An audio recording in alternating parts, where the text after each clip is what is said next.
Hey everybody, welcome back to another magic review for hocus-pocus.com. Today, we're going to look at Instant Rubik from Sumit Chhajer. And basically what it is it's an instant Rubik's Cube solving effect. Like you literally show a Rubik's Cube and it's all messed up, you know, as they look. And you immediately, in like a flash, in like a blink of lightning, change the Rubik's Cube back to its completely solved state. Let's say you purchase it, you buy it, what are you gonna get when it comes to you in the box? You're gonna get the gimmick, obviously you'll get the gimmick. You'll even get a real working puzzle cube. You'll get one of those. It's not a Rubik's Cube trademarked brand name Rubik's Cube, but it's a close facsimile. And then you're gonna get the display board that you saw in the preview. And then you're also gonna get some decals, some extra decals that you could use to go over the Rubik's Cube in its unsolved state if you wanted to cheat and put your decals over and make it back to normal again. Does that make sense? All right, so is it what I thought? You know what, I really didn't even know what to think with this one. The trailer shows the effect happening so quickly, and if you really don't know where to watch or to look, you don't know really what to look for. So I think I had a bunch of different ideas in my head about what it could be, and I was really surprised when I got it in the mail. All right, so how are the angles on this? The angles are a little sensitive, but not in a performance area sensitivity. Like, so you can have people sitting on your sides and back. I mean, they're not gonna see anything. You can cover this really well. I think the sensitivity is in how effective and how real it looks at the beginning and at the end. So you're kind of doing it fast. You're probably gonna do this first. Like, this is gonna be the thing that you use to grab everyone's attention in the room, and it's gonna be over before they even saw what happened. Like, they're gonna be so just like, what, and it's gonna be over with, you know? So it's not something you're gonna like pass around the room and like show to each person and say, everybody, you know, get a chance to touch this and hold it and smell it. That's not gonna happen, right? So angle-wise, sensitivity-wise, it's just a quick, fast, hit them and you're out. So like I said, you can't really inspect it. Can it be inspected? No, you can't inspect it.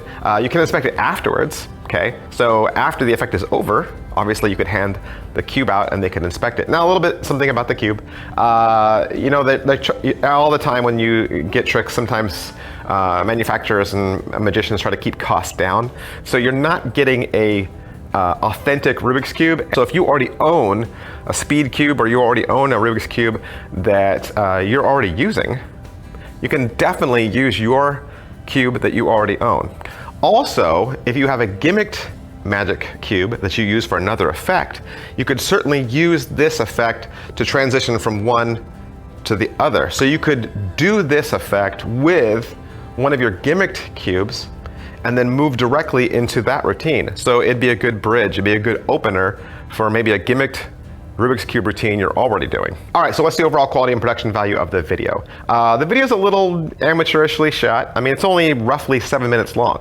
So it's really short, 7 minutes long. It's kind of have this really loud elevator music in the background that was a little annoying. The camera hue, the light sensitivity, it's on a yellow, so it's kind of got a weird wash on it. Sumit does talk with an accent, but it's not hard to follow, but there is that. And he probably shot this all in one take. Okay, probably shot this all in one take. It looks like in the lobby of a hotel or something. So it was a little rushed, okay? It was a little rushed, but let me just say, you don't even need it. You don't need it. I mean, the video is only 7 minutes long, so there's not a lot there anyway.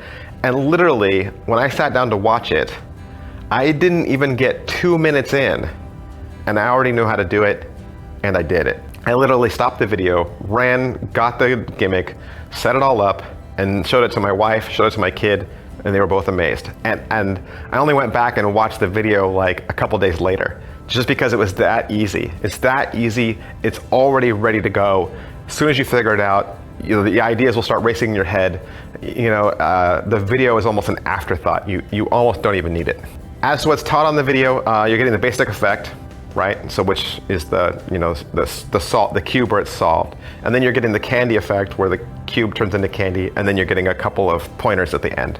Is it well made? Like I said earlier, the cube itself is on the cheaper side. You probably would want to invest in a better quality cube. The board is well made, and you will need that for the trick. How much setup and reset is there? Practically zero, but you will need to, like I said, you will need to start with this.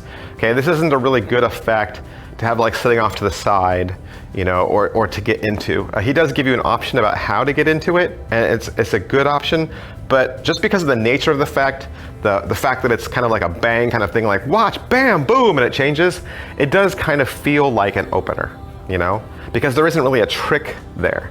There's no patter, there's no like story, it's basically just shock value. Positives, all right, so what are the positives to Instant Rubik? It's fast and it's visual, and it's current. You know, this is a current thing. You're watching magicians now live on the TV talent shows doing this same style of effect, you know, and there's a lot of other Rubik's tricks on the market. So this is very contemporary right now. It's very relevant. And like I said, it's very visual, and it happens in an instant, and it's very easy. So you stick all those things together and you got a recipe for a great trick. Negatives, if I were gonna say anything negative about this, you know, like I said, it's mostly an opening routine. So that's just the way I see it. Maybe you are smarter than I am and you can figure out how to stick this somewhere else in the routine, but for me it's kind of an opener, and you have to use the board, and the board isn't really attractive.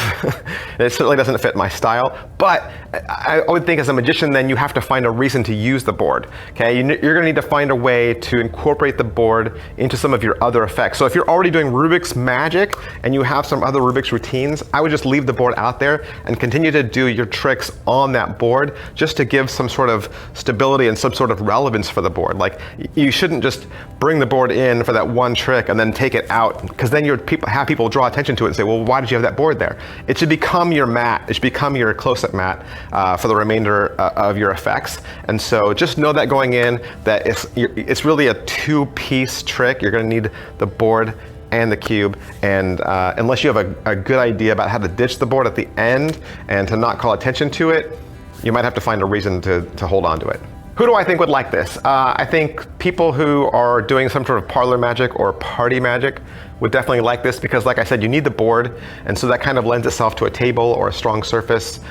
Could probably do this with restaurant magic. However, the board is kind of cumbersome. You'd have to carry it from one table to the next. So I don't know if I'd recommend restaurant magic. Certainly wouldn't recommend street magic or walk around. So probably parlor, probably stage, kids party magic. I think all of those work well. Or if you know that people are coming to you, like if you're sitting stationary at a table and people are coming to you, like either you're in a booth or something like that, I think that would work as well. All right, so that is Instant Rubik from Sumit Chhajer. And like I said, it's self-published, retails for about $30, and you can find it at hocus-pocus.com. Thanks, bye.